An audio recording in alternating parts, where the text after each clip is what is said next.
దయచేసి విద్యార్థులు ఎండలో కూర్చున్నటువంటి విద్యార్థులు మీ చైర్స్ తీసుకొని నీడలో వచ్చి కూర్చోండి.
ఒకసారి చెప్తున్నా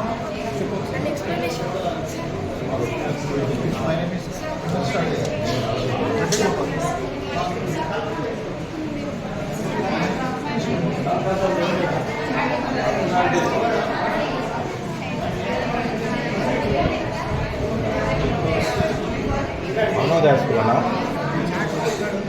చాలా అక్కడ ఉందా తేప ఒకరు నువ్వు ఇప్పేసుకొని లేవు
సార్ కొంచెం ఇంకా చూడండి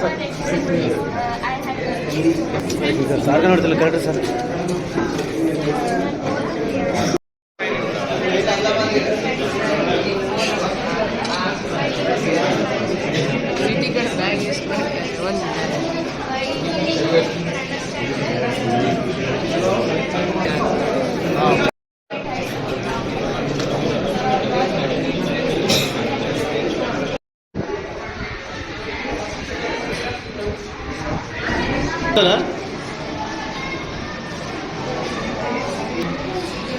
ఇదే పని చేస్తా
సార్ సార్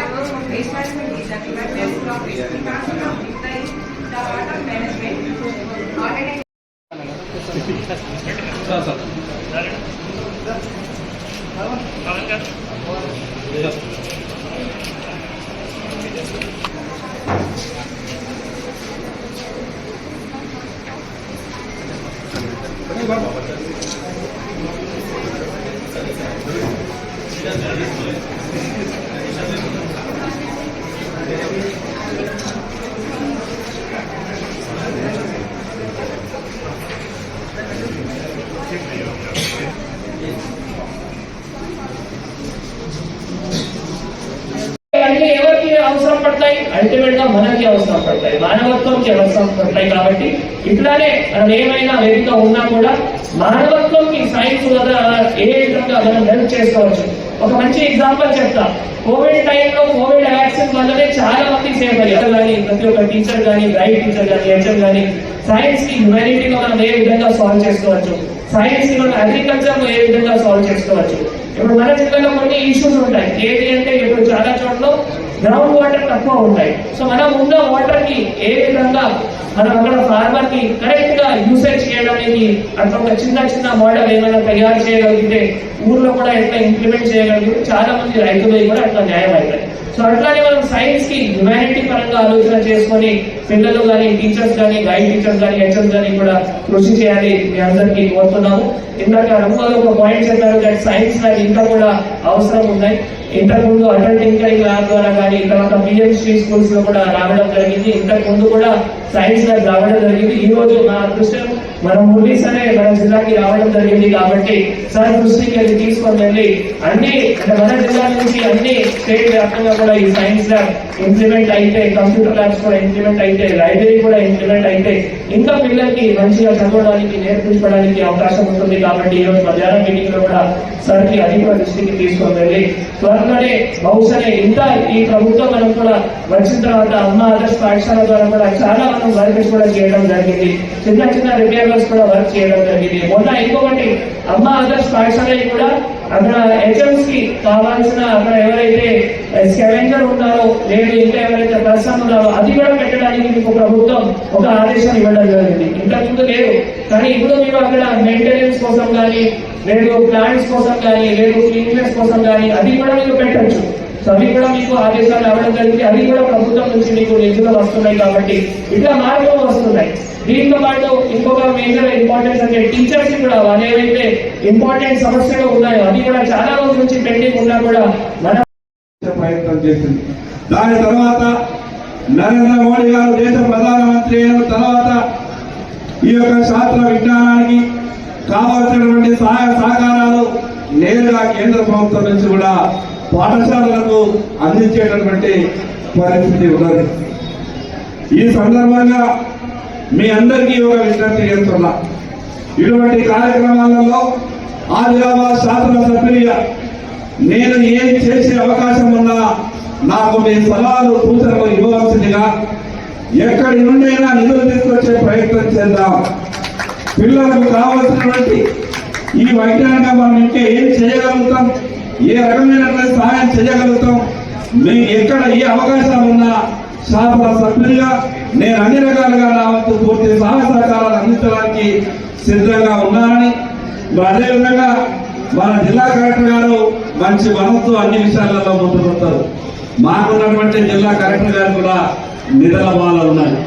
కలెక్టర్ గారికి పాపం ఒక రాజకీయ నాయకుడికి ఎంత ఒక తాత ఉంటుందో అభివృద్ధి పనులు చేయాలని, అందరి చేత మంచి అనిపించుకోవాలని ఒక తపన ఉన్నట్టు నేను నా 30 సంవత్సరాల రాజకీయ జీవితంలో ఒక ఐఏఎస్ అధికారి ఇంత తపనతో పనిచేసేటటువంటి అధికారిని నేను మొట్టమొదటిసారిగా చూస్తున్నా.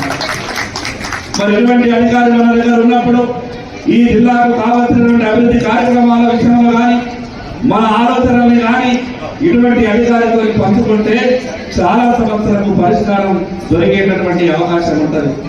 ప్రైవేటు పాఠశాల యాజమాన్యం